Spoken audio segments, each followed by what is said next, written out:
Welcome to Pulse episode 51. Yes, they just keep coming. Today, as far as I can tell, will be a quick one. We're going to take a look at some of the new and interesting World of Warcraft news out there right now. Patch 4.0.6, some upcoming changes for patch 4.1, the Guild and Felicia Day, and way too many smalls. So without wasting any more time here, let's get started.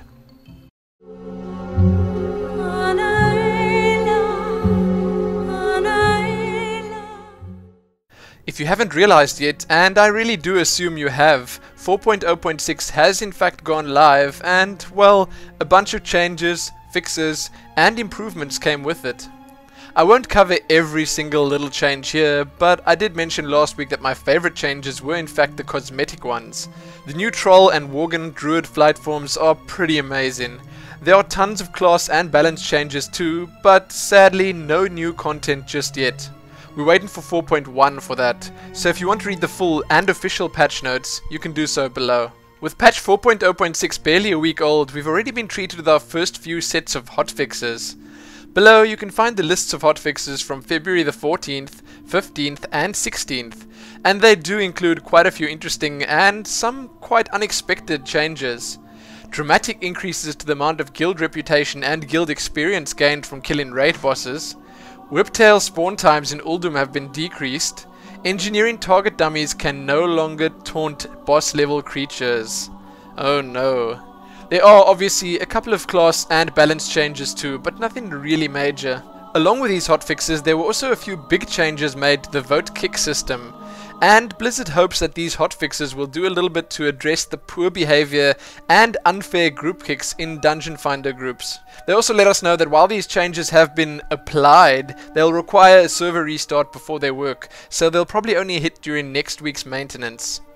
The changes are as follows. Players who are outside a dungeon for more than a few minutes are now immediately able to be kicked.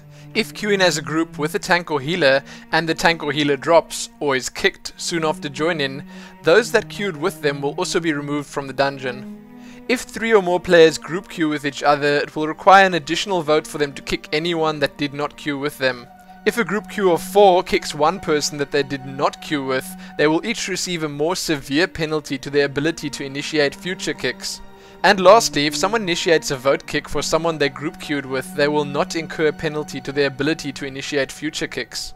With these changes, Blizzard hope to reduce some of the undesirable behavior and annoyances, and encourage greater patience when using the Dungeon Finder. In addition, keep in mind that both initiating and agreeing to vote kick have always carried the same weight to your ability to kick in the future. It's always best to save your votes for when it really counts, to ensure your ability to kick is available when it does. Sound advice if you ask me, and some solid changes too. I use the random dungeon finder tool quite often, and I have to say that people are just a little hard to work with sometimes. So if you're keen to read more about those changes, and even more about the reasoning behind implementing them, check the links below. Next up in our patch 4.0.6 news, Blizzard are looking at taking some steps to balance the healing classes in Cataclysm. At last. To address some of the issues players were having with the classes, Blizzard is making 2 major changes via upcoming hotfixes. The Priest's Power Word Shield mana cost is being increased by 33%, and Shaman's Purification Passive Specialization is being increased to 25% from 10%. And yes, Priests were a little over the top for a while there. In addition, Blizzard seemed to want to add healing cooldowns for both Restoration Shamans and Druids in an upcoming patch. The former changes should be going live really soon. They could even be live already, and the latter, as I said, will be coming in a future patch.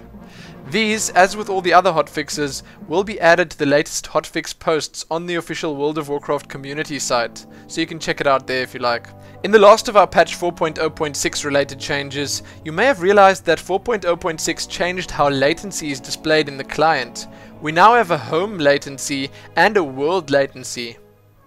Brian I on the World of Warcraft tech support forums posted a long explanation of what these new numbers mean and how the latency works in World of Warcraft. Brian explained that with patch 4.0.6 they split the 2 separate connections that the client forms to their game servers into 2 different ratings, labeled as home and world. Home refers to your connection to your realm server. This connection sends chat data, auction house stuff, guild chat and info, some other add-on data, and various other data. It is a pretty slim connection in terms of bandwidth requirements. World is a reference to the connection to their servers that transmits all the other data. Combat, data from other people around you, that includes specs, gear, enchants, etc. NPCs, mobs, cast-in, professions, all of that. Going into a highly populated zone, like a capital city, will drastically increase the amount of data being sent over this connection, and will raise the reported latency as well. How was it set up before then? Well, prior to 4.0.6, the in-game latency monitor only showed the world latency, which caused a lot of confusion for people who had no lag while chatting, but still couldn't cast or interact with NPCs, and ended up being kicked offline. So Blizzard hoped that including the latency meters for both connections, it would assist in clarifying this for everyone. After this short explanation, Brian covers some of the most common causes of high pings or latencies, and a few other small tweaks and fixes that could help your connection cope in World of Warcraft. For anyone that has been, or ever has had a connection, latency or lag issue, this is probably worth checking out. It seems like Blizzard are planning on doing a full NPC equalization in the next major content patch to ensure that each capital city has the same trade skill, trainer, and supply resources. They say that this will ensure that almost any city can be visited for the majority of users. They also say that they currently don't have any plans to extend the dailies and portals in Stormwind and Orgrimmar to any other cities though. I think it's a great change and it's going to help out a lot. Sure, there'll always be those that complain and say that the cities will no longer be unique and it doesn't fit the lore and all of that stuff, but hey, at least people have a reason to visit the other cities now, other than for the obvious sightseeing reasons. Read all that Bashiok had to say about this below.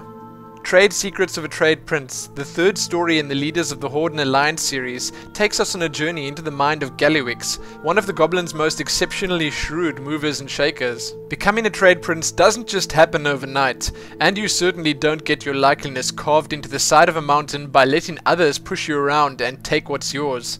Yes indeed, the Trade Prince we first caught a glimpse of on the former Goblin home island of Kazan is now being detailed quite fully.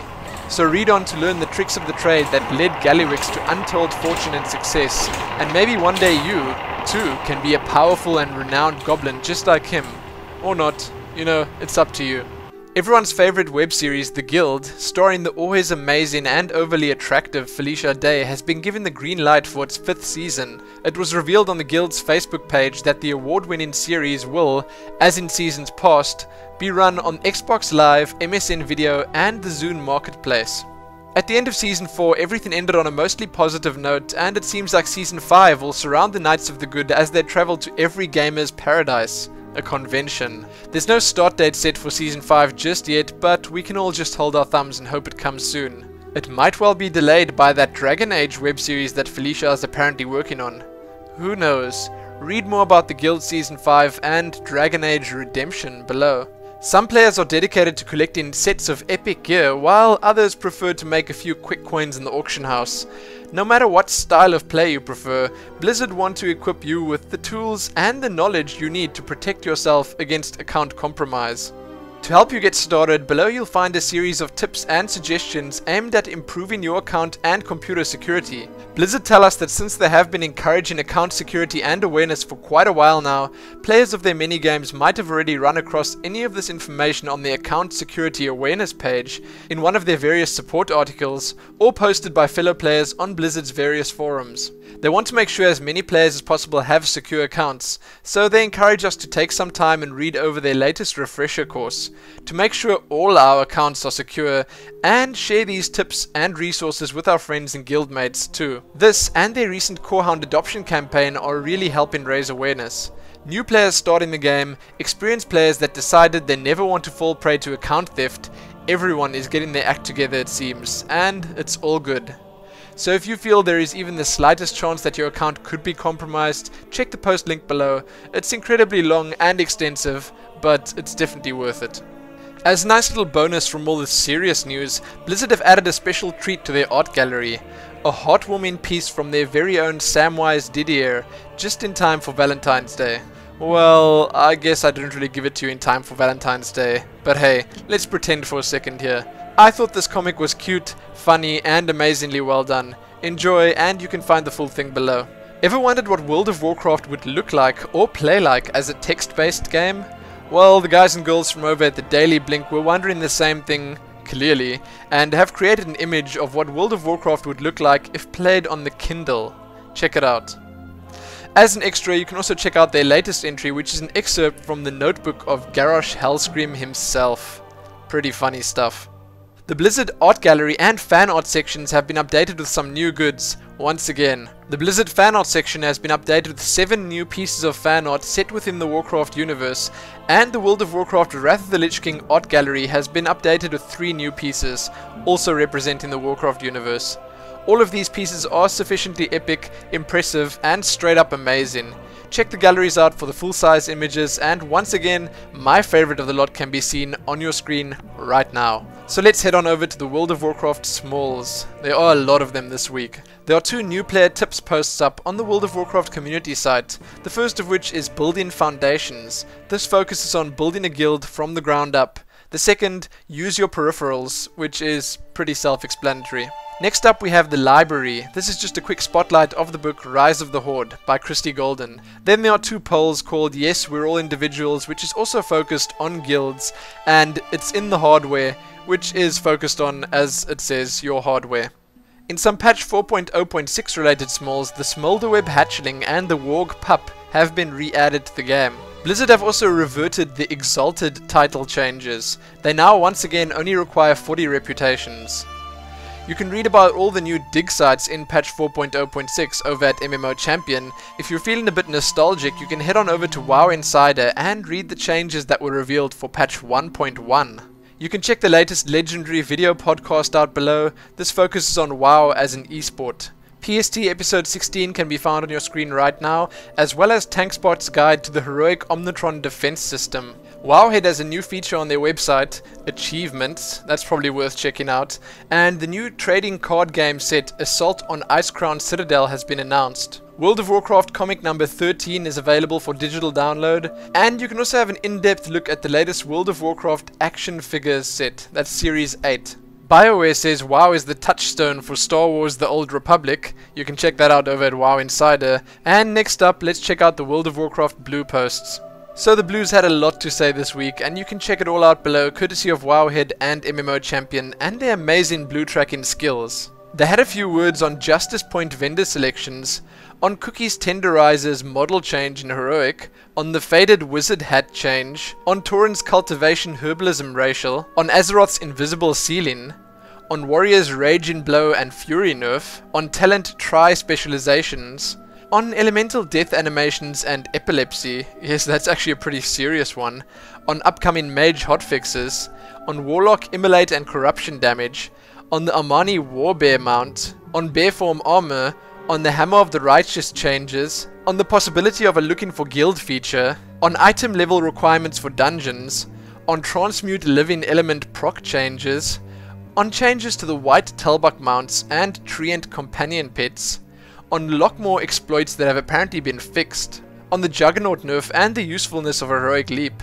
on the Vicious Gladiator's Bone Grinders model nerf, and lastly on the Bone Fishing Pole hotfix. So the blue posts aren't always that interesting, but you can skip them with the help of the annotations if you feel the need. That's it for Pulse episode 51. Thanks once again for watching, and keep checking back here for all the Blizzard Entertainment news you could ever want. As usual, thank you all for the comments, likes, favorites, and subscribes. I really do appreciate it all. I hope you all have a great weekend, but most importantly, happy Warcrafting.